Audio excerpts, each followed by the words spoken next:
conversar e pensar um pouco a respeito desse tema, o enigma do mal. Somos capazes de decifrá-lo? E hoje eu quero conversar um pouco com você sobre a importância da gente decifrar a fonte do mal. Okay? O mal, mais uma vez, ele está em pauta. E mais uma vez ele está chamando a nossa atenção aí através da mídia. Nós todos certamente acompanhamos aí nessas últimas semanas, né, o caso dessa família, onde os investigadores insistem, né, em afirmar, pelo menos até o momento, agora começou a ter uma dúvida com relação ao tio, mas até o momento em que esse menino aqui de 13 anos de idade, filho desse policial, matou toda a família e se matou. Eu acho que talvez a maioria de vocês deve ter acompanhado isso na mídia, né? Se não acompanhou, fique sabendo, né, que isso aí é o grande tema das notícias aí nas últimas semanas na nossa televisão. E essa semana passada, a capa da Época, da revista Época, foi essa aqui: de onde vem a maldade? E aí o artigo trata de novos estudos no campo da psicologia que estão olhando e tentando entender, né, essa questão do porquê que tem tanta gente como esse tal de Félix, que eu não sei quem é, eu só sei que ele é um vilão aí, o vilão da novela Amor à Vida, que é novela global, né, para variar. Pelo jeito aí é bem mal mesmo, que foi virar a capa dele. Tem tanta gente igual o Félix, né? Então, a mídia, seja ela tratando da perspectiva por causa de uma situação, né, concreta, ou por causa da perspectiva das telenovelas, está levantando e evocando dentro da temática aí, do nosso contexto social, novamente essa questão da maldade. Mas quando eu tomei a decisão no meu coração de trabalhar esse tema, ou tratar esse tema com vocês, né, eu tenho uma outra série que já é a segunda vez que eu estou empurrando ela para frente, né, ela já está montada, mas em oração Deus sempre tem trazido outras temáticas que eu devo trabalhar antes. E quando eu tomei essa decisão de trabalhar essa série, na verdade, não foi por causa daquilo que estava acontecendo na mídia, não foi por causa daquilo que a mídia está dizendo sobre esse caso, outros casos, e muito menos por causa da questão de novelas, né, da televisão. O que motivou o meu coração foi o fato de que, como pastor,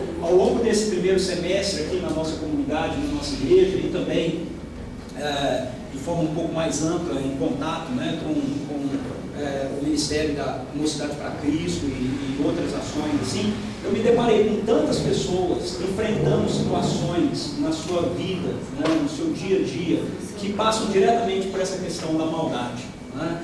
Principalmente pessoas aqui da nossa comunidade, né? Alguns aspectos disso relacionados a pessoas más, né, que agiram de forma má, né, contra outras pessoas, outras lidando com a questão da maldade numa perspectiva que abrange outras realidades da nossa vida, como por exemplo o mal, né, da enfermidade sobre nós, a questão mesmo do mal em relação à realidade espiritual, né? Pessoas lidando com toda essa situação. E isso foi, na verdade, que me motivou. Eu entendo que nós precisamos iniciar essa questão considerando o fato que a nossa sociedade, através dos seus pensadores e através dos meios de comunicação aí, que formam uma opinião popular, tende a lidar com a questão da maldade, na minha opinião, de uma forma bastante equivocada. Quando a gente pensa na perspectiva do mal, de modo geral, em termos filosóficos pelo menos, há dois paradigmas que nós encontramos dentro da nossa sociedade em relação à maneira que nós temos de pensar o mal. Okay? Um é o dualismo e o outro é o positivismo progressista.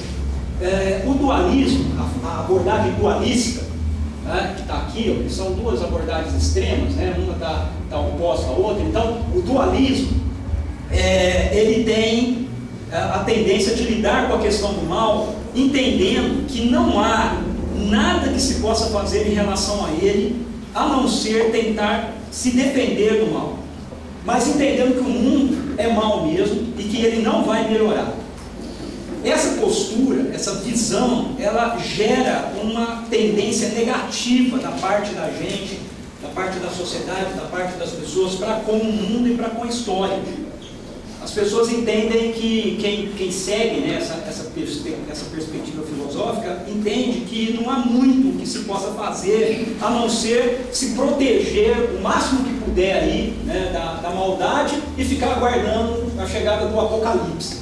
Geralmente essa palavra no dualismo é usada para aquela ideia do apocalipse, aquela catástrofe, né, que vai acontecer no final do mundo, né? Essa postura é, na minha opinião, o que gera igrejas que tendem a adotar uma visão igreja-mundo, uma visão daí o dualismo, dualista, né, sectarista, separatista, né, nós, eles, onde se entende então que tudo que é relacionado ao mundo é mal, ok? E por isso precisa ser evitado por nós. No extremo de cá está a questão do positivismo progressista.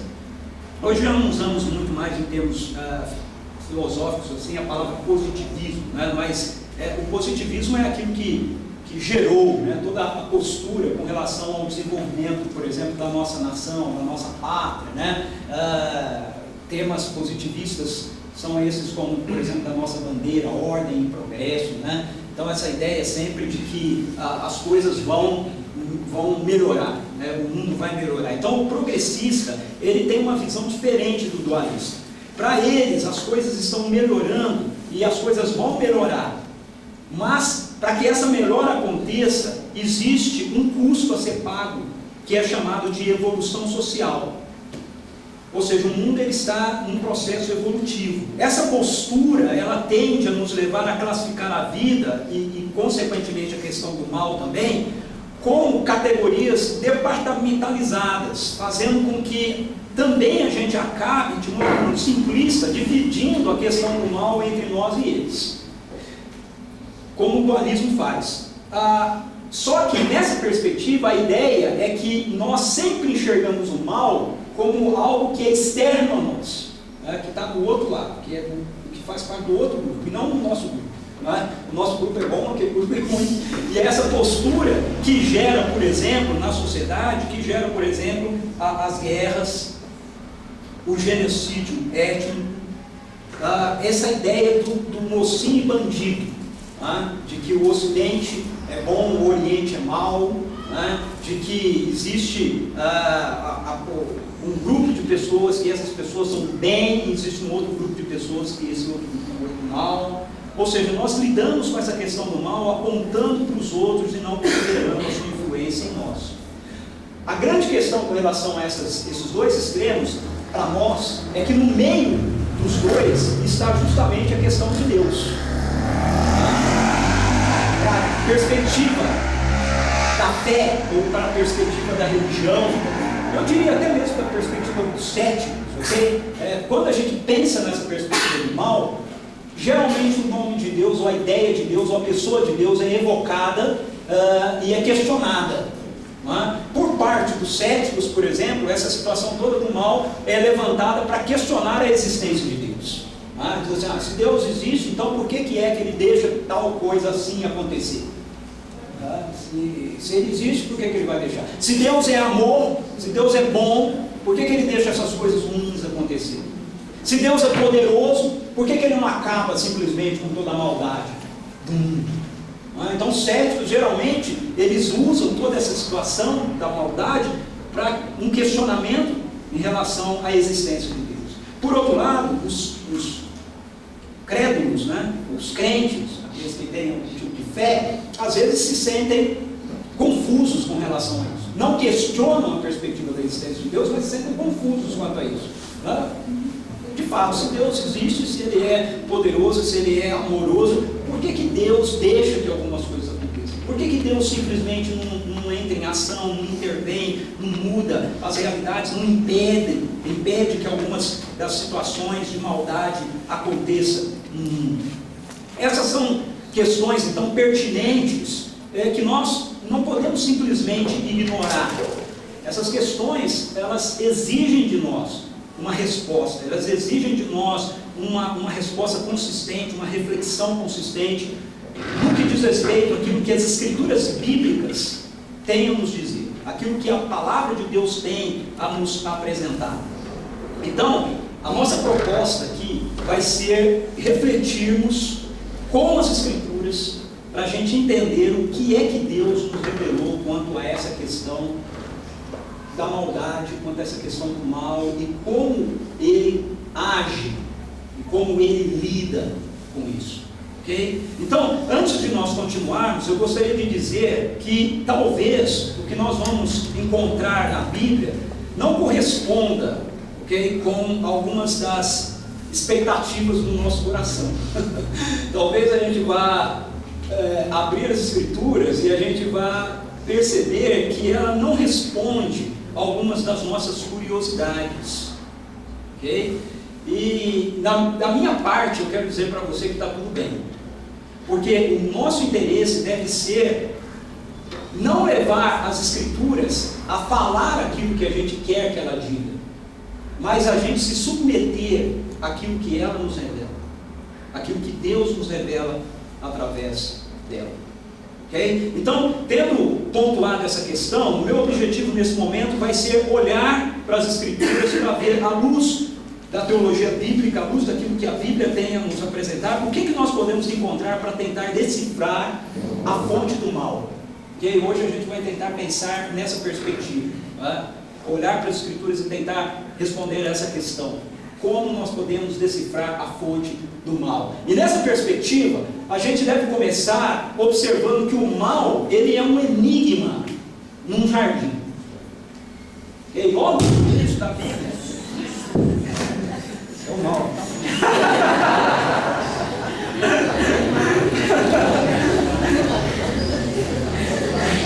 Foi no ciclo de mergulho. Ok, enquanto vai voltando, vamos para frente. Logo lá no início da Bíblia, em Gênesis capítulo 3, versículo 1, a gente encontra o seguinte texto: ora, a serpente era o mais astuto de todos os animais selvagens que o Senhor Deus tinha feito. Preste atenção nisso. A serpente era o mais o mais astuto, ou numa outra tradução, sagaz, de todos os animais selvagens que o Senhor Deus tinha feito. E ela perguntou à mulher: foi isso mesmo que Deus disse, não comam de nenhum fruto das árvores do jardim? Na narrativa de Gênesis, nós encontramos essa primeira menção de algo que, na minha opinião, é extremamente intrigante. Não é? Deus cria um animal que é o mais sagaz dentre todos os que foram criados por Ele. A Bíblia diz isso. A Bíblia diz que Deus criou essa serpente, que é o mais sagaz de todos os animais criados por Deus. As nossas indagações então começam aqui. Por que Deus criou um ser assim? Eu não sei você, mas quando eu leio isso na Bíblia, esse é o meu primeiro questionamento. Mas por que Deus criou um ser assim? Outro questionamento que vem é: se Deus não tivesse criado a serpente, nós não teríamos que lidar com o mal? Duas boas questões, né? E eu vou responder agora para você. Não sei. Não sei. Por que Deus criou um ser assim? Não sei. E se não tivesse criado, a gente ia lidar com o mal? Não sei. Não sei. A questão, ela vai se complicar um pouco mais ainda quando nós somos informados pelos textos do Novo Testamento que essa serpente que aparece em Gênesis capítulo 3, na verdade, é um ser espiritual, uma espécie de espectro, uma semivida. Porque eu não acho que Satanás é um ser, ok? Assim, tem uma vida. Okay? Ele é um espectro, ele é uma semivida, que a Bíblia chama de Satanás. Uma palavra hebraica que significa adversário, opositor, acusador. Okay? Nós somos informados pelas Escrituras a respeito desse fato. Na minha opinião, as duas melhores, conseguiu colocar ele de novo ou não? Ok. As duas melhores figuras que eu já vi, para dar um exemplo do que Satanás seja, na minha modesta opinião, né, figuras visuais, para mim são apresentadas por dois personagens, né? Um personagem que se encontra no livro O Senhor dos Anéis, do Tolkien, que é Sauron, que é um ser maligno que existe na trama, na narrativa, né, do Senhor dos Anéis, e que representa essa ideia da maldade, essa ideia do mal. Okay? No livro, ele não vai sair ali, é esse ser que está aqui, né? É um grande olho, okay? Que tudo vê. Em relação à Terra-média, ele tem o controle da escuridão e do mal, e aonde há maldade, esse olho chega, ele enxerga, ele busca corações que ele pode corromper, e ele faz isso através do domínio que ele tem de um anel. Esse é um dos exemplos visuais que, na minha opinião, expressam bem essa questão desse ser. O outro é uma figura que aparece nos escritos do bruxo Harry Potter. Vamos só lembrar aqui que a gente tem a tendência de olhar hoje em dia essa questão da bruxaria, né, como temos os bruxos do bem e os bruxos do mal. Não existe isso, viu, gente? O bruxo é sempre do mal. Bom, você tira essa ilusão da sua cabeça, assim como não existe vampiro do bem. Não tem vampiro do bem. Vampiro é sempre do mal, okay? Porque ele suga a vida, certo? Ele suga o dom que Deus nos deu. Então não tem essa história de vampiro do bem e vampiro do mal. Todo vampiro é do mal, ok? Assim como também não existe bruxo do bem e bruxo do mal. Todo bruxo é do mal. Aí as histórias, óbvio, apresentam esses bruxos assim, porque as pessoas que escrevem isso não têm nenhum tipo de compromisso com Deus. Não obstante esse fato, e fazendo esse esclarecimento, no livro do Harry Potter existe esse ser, né, maligno, que é o Voldemort. E no cinema, eu acho que eles conseguiram fazer uma caricatura que, na minha opinião, seria assim, o retrato falado, se a gente conseguisse enxergar Satanás. Seria um espectro, um ser mais ou menos assim.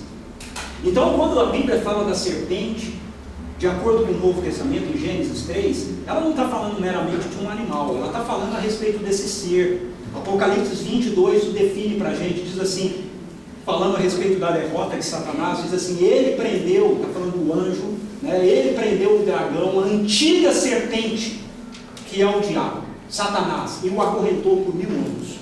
Hoje não vamos discutir nada sobre 1000 anos aqui, porque o que eu quero destacar aqui hoje é essa questão de que faz referência ao Apocalipse de que o diabo, Satanás, é a antiga serpente, a serpente lá do Éden. E Jesus, quando menciona Satanás, conversando com algumas pessoas que haviam dito que criam nele, né, mas depois começaram a resistir aos seus ensinos, ele diz assim, vocês pertencem ao pai de vocês, o diabo, e querem realizar o seu desejo. Ele foi homicida desde o princípio e não se apegou à verdade, pois não há verdade nele. Quando mente, fala a sua própria língua, pois é mentiroso e pai da mentira.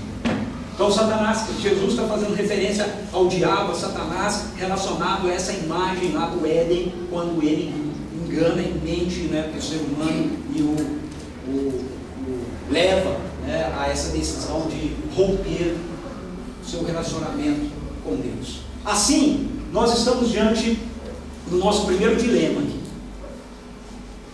E talvez também a sua primeira decepção. Ok?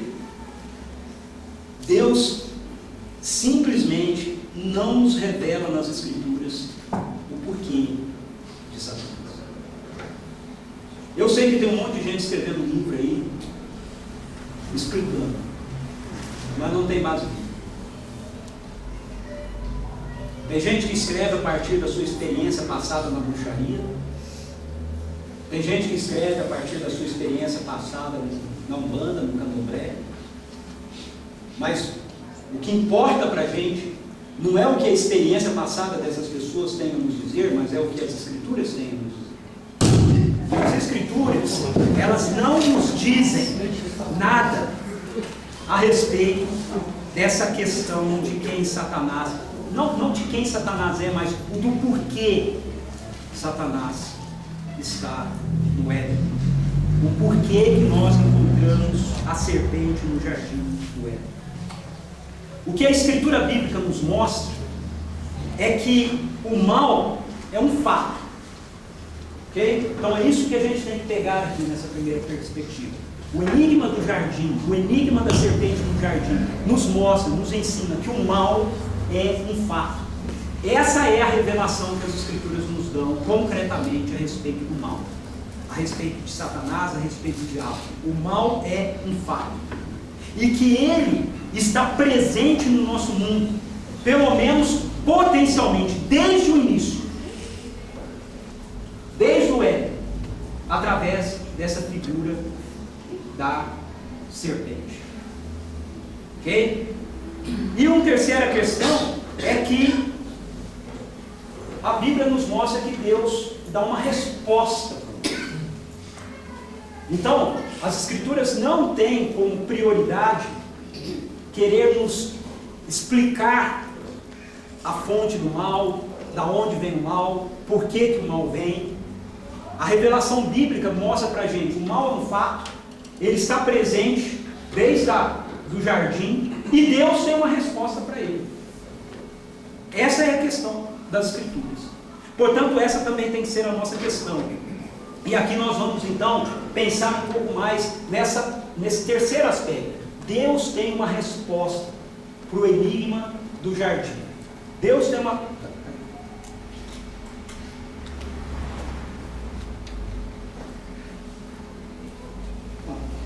Tem que trocar. Deus tem uma resposta para o enigma do jardim. Em Gênesis capítulo 3, verso 21, abre a sua Bíblia aí. Gênesis 3, verso 21.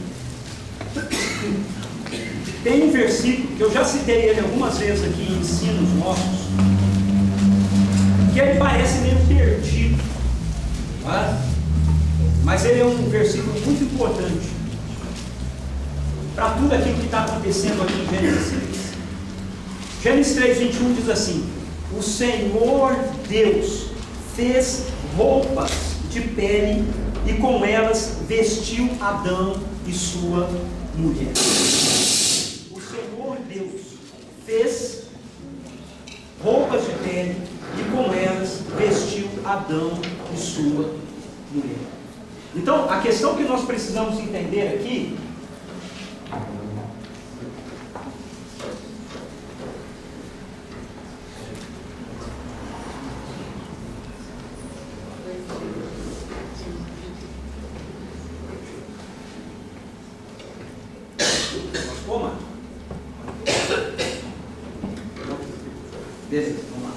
A questão que nós temos que entender aqui é que a revelação bíblica nos mostra que Deus não está preocupado em se explicar.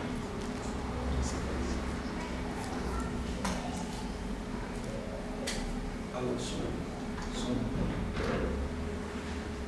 Já foi. Vamos pegar o outro aqui, deixa eu explicar.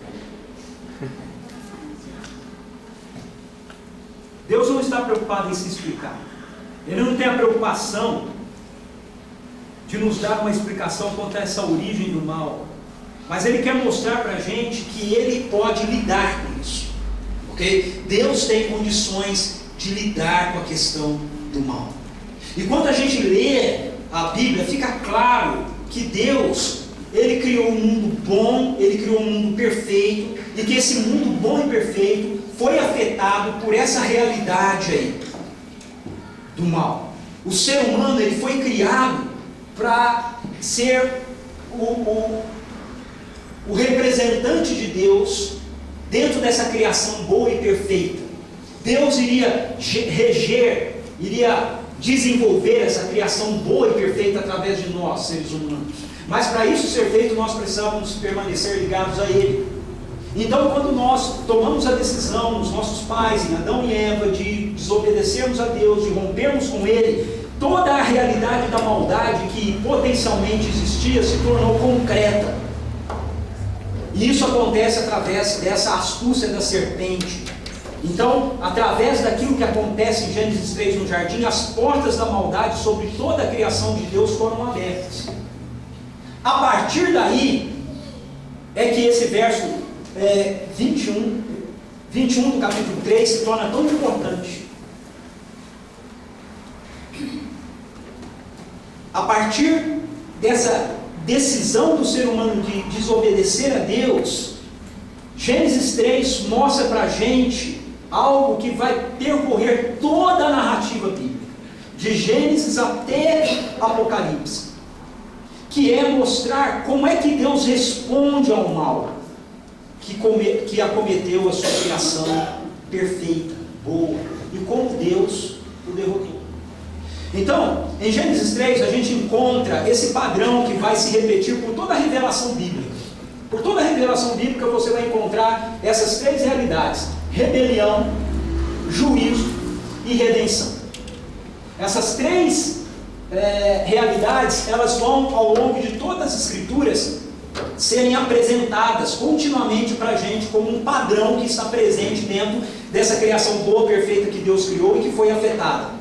A rebelião é assumida pela humanidade no jardim do Éden, e ela é um padrão que vai se repetindo ao longo de toda a revelação bíblica. Ou seja, o ser humano se rebela contra Deus. Em toda a história a gente tem encontrado esse fato. Você lê a Bíblia e você encontra esse fato o tempo todo nas Escrituras. Até aquelas pessoas que a gente toma e a gente diz que são os heróis da fé nas Escrituras, eles passam por essa realidade de rebelião.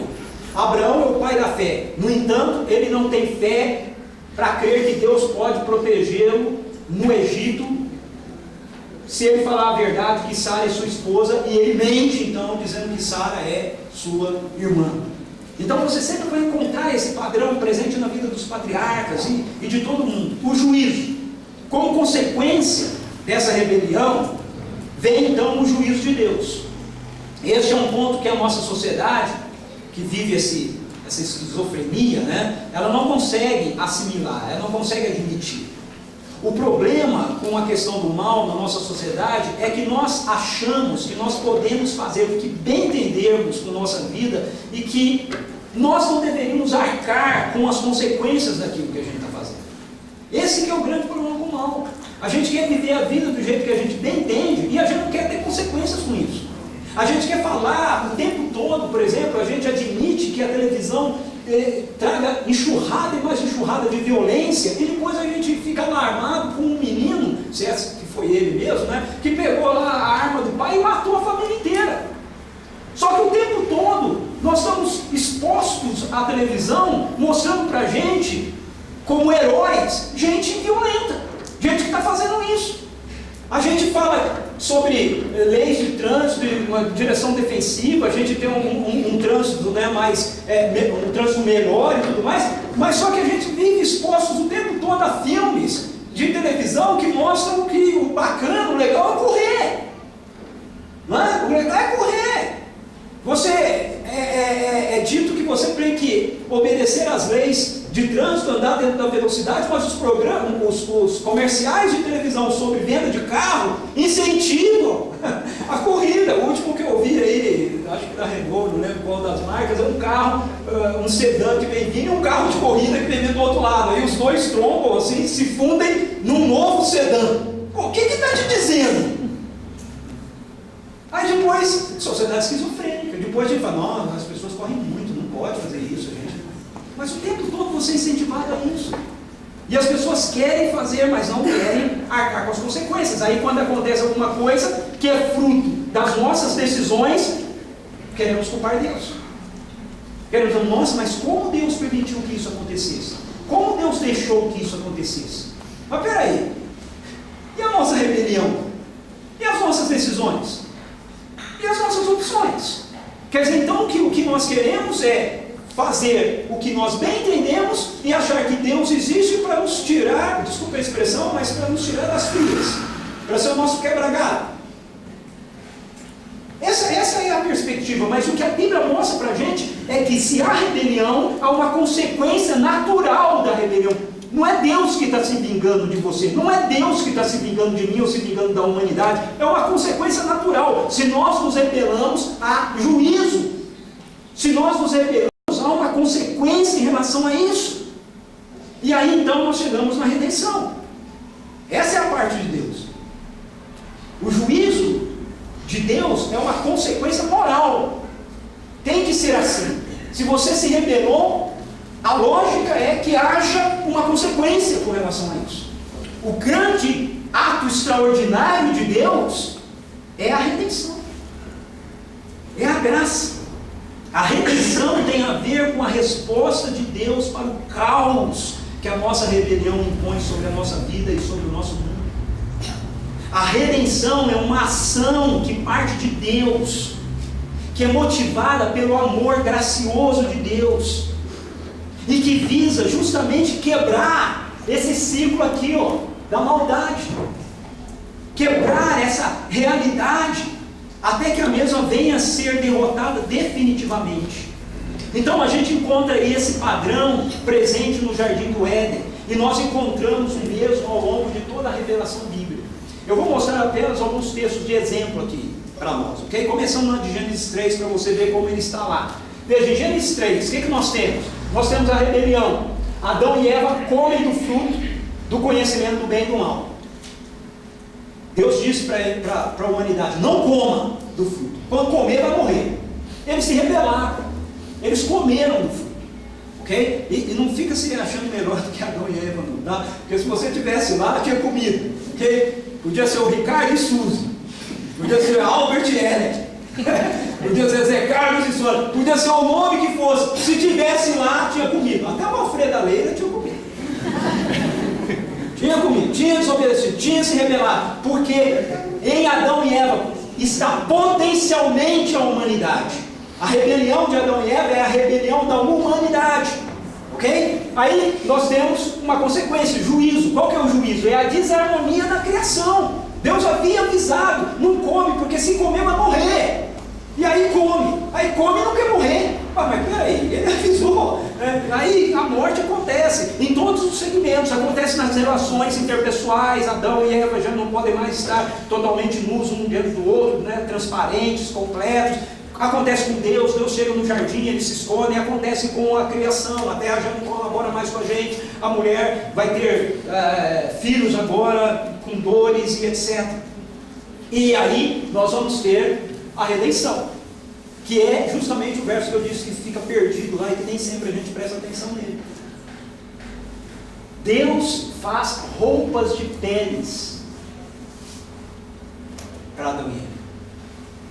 Ou seja, animais inocentes são sacrificados no jardim por Deus, para que a morte então seja contida. Ali você já tem esse prenúncio da redenção em Cristo Jesus. A morte é contida no jardim, ou seja, o mundo, o universo não se desintegra por causa do que o ser humano fez, porque inocentes pagam isso. E aí nós vamos para Gênesis 4. Em Gênesis 4 você vai ter o mesmo padrão. Você tem rebelião. Caim mata o irmão Abel. Aí você vai ter juízo. O sangue de Abel clama na terra e Caim é julgado culpado. Você tem redenção. Uma marca é posta em Caim para que ele não seja destruído pelo primeiro ser que o encontrar. Eu acho interessante que tem um monte de igreja que lida com esse negócio da marca de Caim como sendo uma maldição. Ela não é uma maldição, ela é redenção. Ok? E Caim diz assim: agora o primeiro que me encontrar vai me matar. Aí Deus: não vai não. Eu vou botar aqui em você uma marca que qualquer um que te encontrar, seja animal, seja pessoa, não vai te tocar. Então isso é redenção. Aí nós vamos chegar em Gênesis 6 a 8. O que nós encontramos de capítulo 6 a 8 de Gênesis? Rebelião. A perversidade humana chega a um nível intolerável. diz Gênesis 6 para a gente. Como consequência dessa rebelião veio o juízo. Deus se arrepende de ter criado a humanidade, o mundo e tudo mais, e Ele manda o dilúvio para destruir toda a criação. Mas no meio do juízo, que é a consequência que tem que ter para a rebelião, vem a redenção. Deus separa a Noé e sua família, e com Noé e seus filhos Ele faz um novo começo. Aí a gente fala, agora beleza, agora a coisa vai andar. Um novo começo, né? Aí a gente chega em Gênesis 9. O que é que você encontra em Gênesis 9? Eu vou sair um pouquinho da ordem do texto, tá? Mas só para ficar na lógica que eu estou mostrando. Em Gênesis 9 você vai encontrar rebelião. Noé, que é o homem que Deus usa para redimir a raça e não destruir todo mundo, ele se embriaga, né? Toma vinho em excesso, enche a cara. E o seu filho mais novo não zela com reverência pelo pai, porque o Noé ele fica de pileque, né? Fica de cara cheia, e aí ele tira a roupa e começa a dançar dentro da tenda. Aí o filho mais novo vai lá ver a cena do pai, ao invés de preservar o pai, né? Cobri-lo e etc., ele sai caçoando do pai e dando risada sobre o que o pai estava fazendo, contando para os irmãos.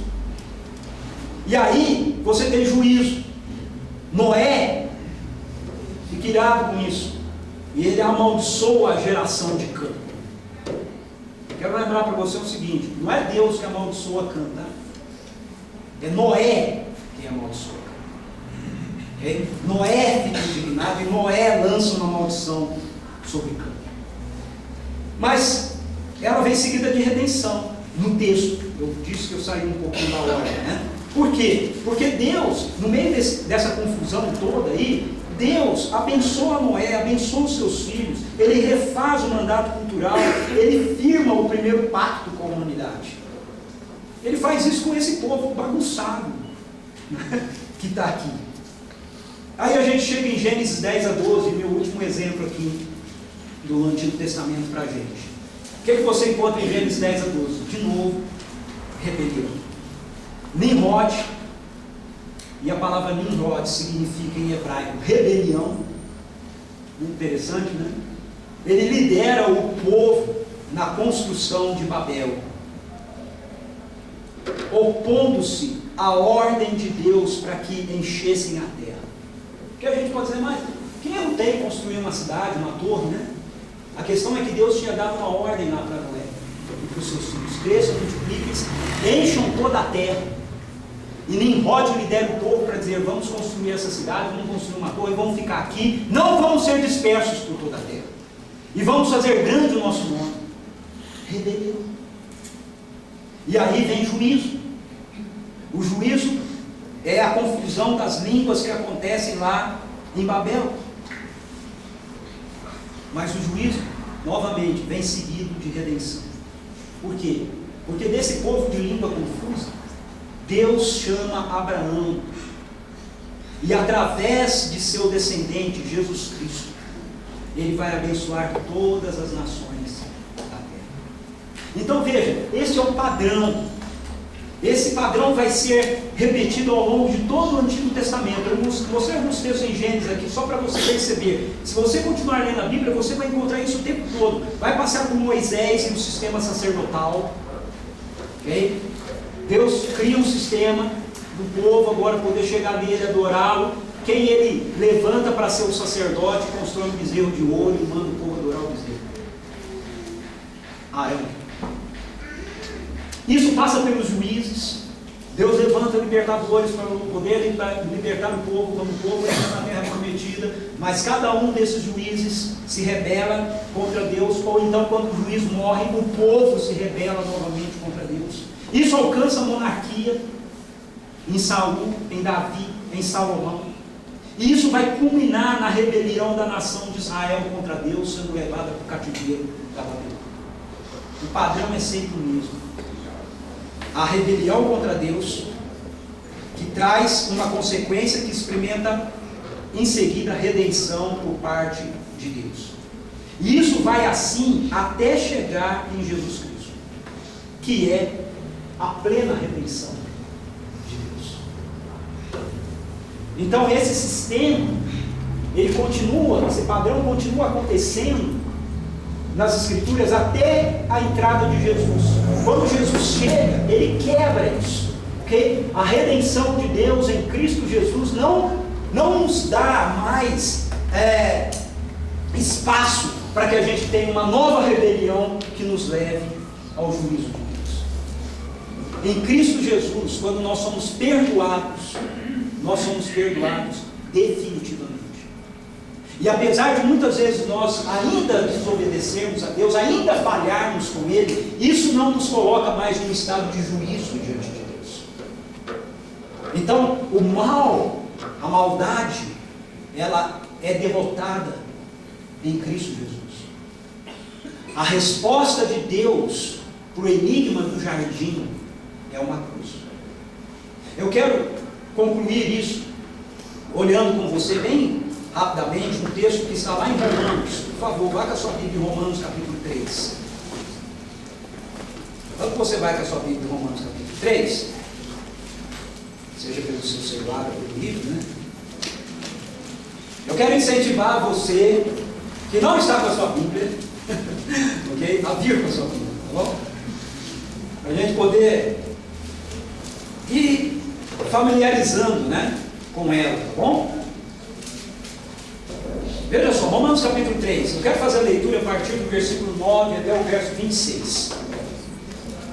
E quero mostrar para você como esse padrão está aí. Esse padrão que eu mostrei lá no Antigo Testamento está presente aí, sendo apresentado agora por Paulo. Ele diz assim: que concluiremos então? Estamos em posição de vantagem? Não. Já demonstramos que todos, tanto judeu quanto gentil, ou seja, toda a humanidade, estão debaixo do pecado, da rebelião. Como está escrito: não há nenhum justo, nenhum sequer. Não há ninguém que entenda, ninguém que busque a Deus. Todos se desviaram, tornaram-se juntamente inúteis. Não há ninguém que faça o bem, não há nenhum sequer. Suas gargantas são um túmulo aberto, com suas línguas enganam, o veneno de serpente está em seus lábios, suas bocas estão cheias de maldição e amargura, seus pés são ágeis para derramar sangue, ruína e desgraça marcam os seus caminhos, e não conhecem o caminho da paz. Aos seus olhos é inútil temer a Deus. Sabemos que tudo o que a lei diz, e a lei aqui que ele está falando é o Antigo Testamento, o diz àqueles que estão debaixo dela, para que toda boca se cale e todo mundo esteja sob o juízo de Deus. Então a lei serve para mostrar como, fora de Jesus, nós só respondemos em rebelião a Deus. Ninguém tem desculpa. Portanto, ninguém será declarado justo diante dele, baseando-se na obediência à lei, pois é mediante a lei que nos tornamos plenamente conscientes do pecado. Mas agora, olha a redenção. Então ele falou da rebelião, falou do juízo, a lei nos coloca diante do juízo de Deus, mas agora ele vai falar da redenção. Mas agora se manifestou uma justiça que provém de Deus, independente da lei, da qual testemunham a lei e os profetas, justiça de Deus mediante a fé em Jesus Cristo, para todos os que creem. Não há distinção, pois todos pecaram e estão destituídos da glória de Deus, sendo justificados gratuitamente por sua graça, por meio da redenção que há em Cristo Jesus. Deus o ofereceu como sacrifício para propiciação é pagamento, mediante a fé, pelo seu sangue, demonstrando a sua justiça. Em sua tolerância, havia deixado impunes os pecados anteriormente cometidos, mas no presente demonstrou a sua justiça, a fim de ser justo e justificador daqueles que têm fé em Jesus. Então veja, Paulo nesse pequeno texto, ele mostra para a gente esse drama da redenção que a gente encontra em todo o Antigo Testamento e que a gente vai encontrar presente em todas as Escrituras. Todos se rebelaram, todos. Ninguém, por conta própria, é inocente diante de Deus, é bom o suficiente para Deus olhar e dizer assim: eu estou em dívida com você. eu preciso responder aquilo que você fez. E isso é uma afronta para a sociedade contemporânea. É uma afronta para essa sociedade psicologizada, onde o tempo todo as pessoas ficam incentivando e falando que não, nós somos pessoas sim boas, nós temos coisas boas sim, nós precisamos ser reconhecidos pelas coisas boas que nós somos. Aí chega as Escrituras e diz para a gente, não há nada bom em você. Isso é uma ofensa para a gente. Essa é a maior dificuldade para a gente lidar com a graça. É que para lidar com a graça, primeiro a gente precisa olhar para a gente e ver que a nossa vida é uma desgraça, né? No sentido etimológico da palavra, né? Des-graça, né? É uma vida sem graça. Então nós precisamos, todos se rebelaram, a consequência veio sobre todos. Ninguém é justo diante de Deus, diz o apóstolo Paulo, diz a palavra de Deus aqui. E a redenção é oferecida como ato consumado de Deus em Jesus Cristo. Aleluia. Amém. Eu não tenho que fazer mais nada.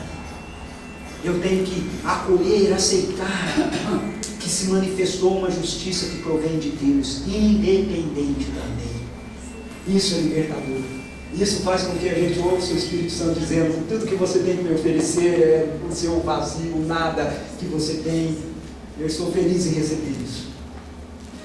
Portanto, eu quero concluir enfatizando algumas implicações do que nós vimos para nossas vidas aqui, essa manhã. 4 implicações. A primeira é que o mal, de acordo com a Bíblia, é um fato. O mal não é um assunto teórico, o mal não é um assunto filosófico. O mal é um fato. Ele é uma realidade que está presente em nosso mundo desde o início. Segunda implicação, Deus não nos explica o porquê do mal, mas nos mostra que está envolvido com a sua destruição desde o início. Desde o início. Roupas de peles foram feitas pelo ser humano. Desde o início Deus está lidando com essa realidade do mal que está acometendo a sua criação. Terceiro, no processo de destruir o mal, Deus não nos isenta de nossa responsabilidade e participação no que Ele está fazendo, mas nos convoca a nos unirmos a Ele nesta tarefa.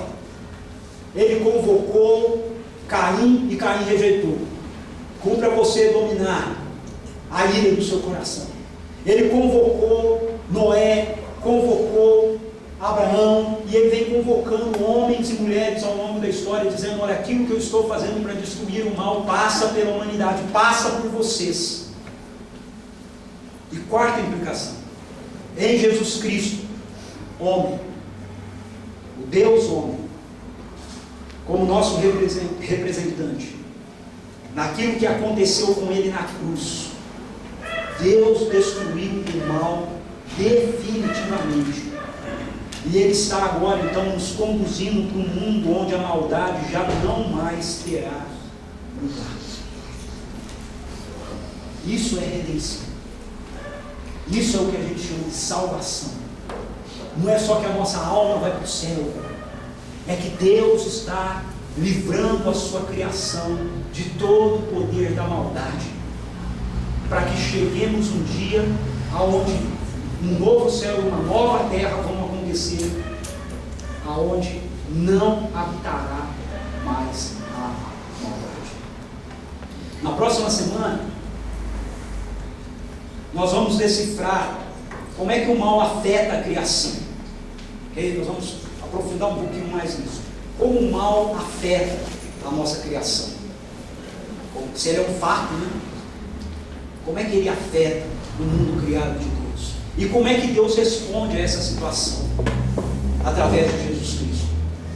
Okay? Então essa vai ser a abordagem que a gente vai fazer na próxima semana.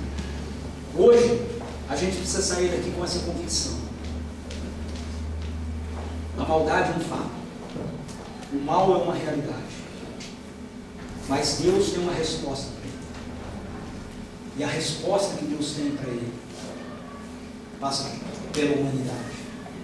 A humanidade assumida em Jesus Cristo. A A humanidade que em Jesus foi levada para uma cruz, morreu e ressuscitou.